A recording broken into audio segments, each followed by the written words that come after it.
Alright, so we got this 350 about ready to swap into that C30 wrecker. This is a 4-bolt main 350 with a roller cam and roller rockers, and I had built it a long time ago, and it's cranked up about 2 times and run probably less than 30 minutes. So I had it built and it was ready to go, so I figured that's what I'd use. I still need to pull this, I'm going to pull this power steering pump off because the one on the wrecker has hydro boost, so it's got an extra fitting on it. So I need to swap that out. I'm going to keep the serpentine setup on here. So it'll just be pull this pulley, pull the pump, pull the pulley off the other pump and bolt it up, and then put the pulley back on, and that part will be ready. Got to bolt the motor mount saddles on.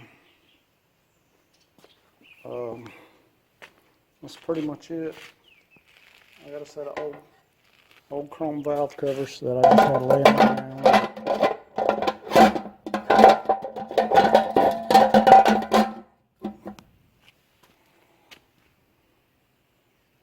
They're a little rusty. They're cheap Taiwan stuff, but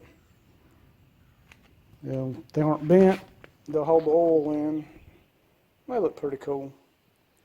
So that's what we got.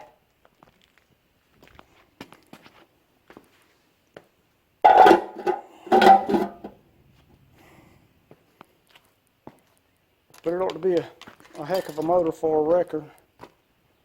A few folks had said, you know, 350 and a 1-ton wrecker ain't a whole bunch, but I'm gonna tell you what, I've had some small block wreckers before, and they did just fine, and they were a little bit easier on gas than what a big block is. So it'll be alright. It'll haul it. And this one here's, it'll make some torque anyways. It's got a nice cam in it, and like I said, War product heads and roller rockers. It should do okay, so we're not worried about it. So we're getting it ready, and it'll be a minute before we can put it in the wrecker. My buddy's not going to be at the car lot for a while because he's babysitting his grandkids because school's out. So when everything's settled down a little bit, then I'll get back up there and drop this bad boy in and then get the wrecker to the house. So y'all hang tight and I'll show you as I go. And I'm probably going to crank this on the floor before I leave, just because. So y'all stay tuned and I'll have a first start on this thing. That'll be pretty cool. Just check it out and see how it's going. It shouldn't be a problem. Like I said, it's been sitting for a while, but I rolled it over. It rolled over easy. I don't think there'll be any issues at all. It's been inside the whole time. So anyhow, that's what we got, and we'll get with you as we go.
So while I had my power steering pump puller installer tool out working on this 350 for this wrecker, I needed to put a power steering pump on the old Grand Prix.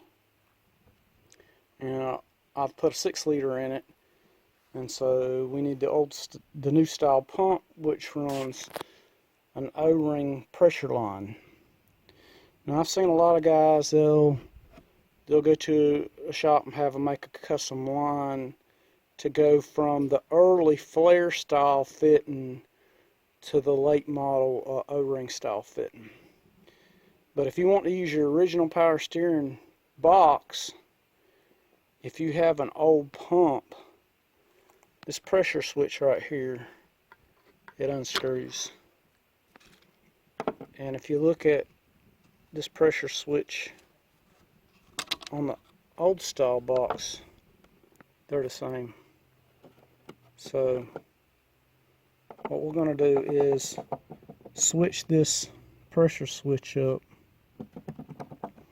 and that way we can run the original style flare fitting line into the Grand Prix steering box. So we'll clean this fitting up, it'll screw right in, and we'll be in business. So you guys that are trying to put new stuff and old stuff, if you want to use the original lines, which are generally long enough because the power steering pump is in the same vicinity, then you can just switch this pressure switch out and use your new pump with your old style lines. So there you go, pretty easy. And so that's what we're going to do. See ya. Alright, so we got the pressure switch switched out. We're going to bolt the bracket on. This is the rear bracket that bolts in the back of the block.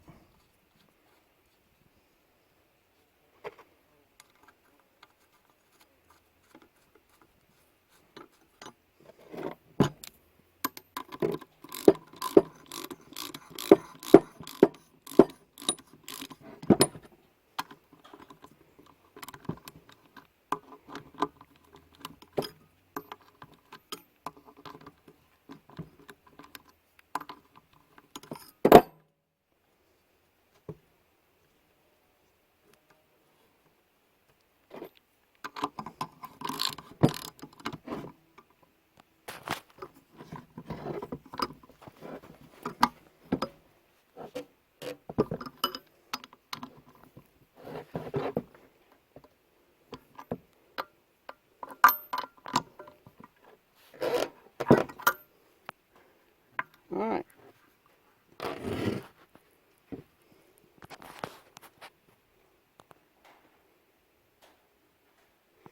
Alright, so we got the pump bolted to the mount on the block, and got to get the back bracket bolted up, and we'll be in business. So that's pretty easy right there. Then we'll put the puller up. Alright, so we got the pump mounted on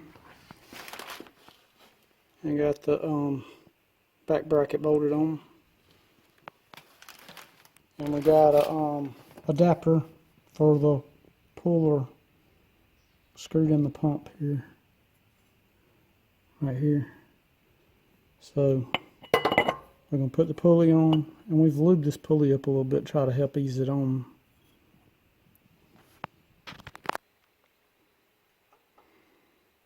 So hold tight. Alright, so we got the thrust washer and a bearing on the puller.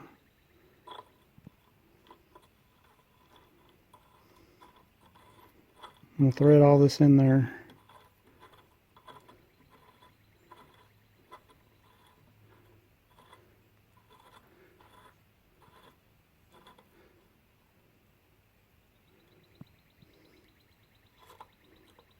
Alright.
Alright, so as you can see, when I pull this puller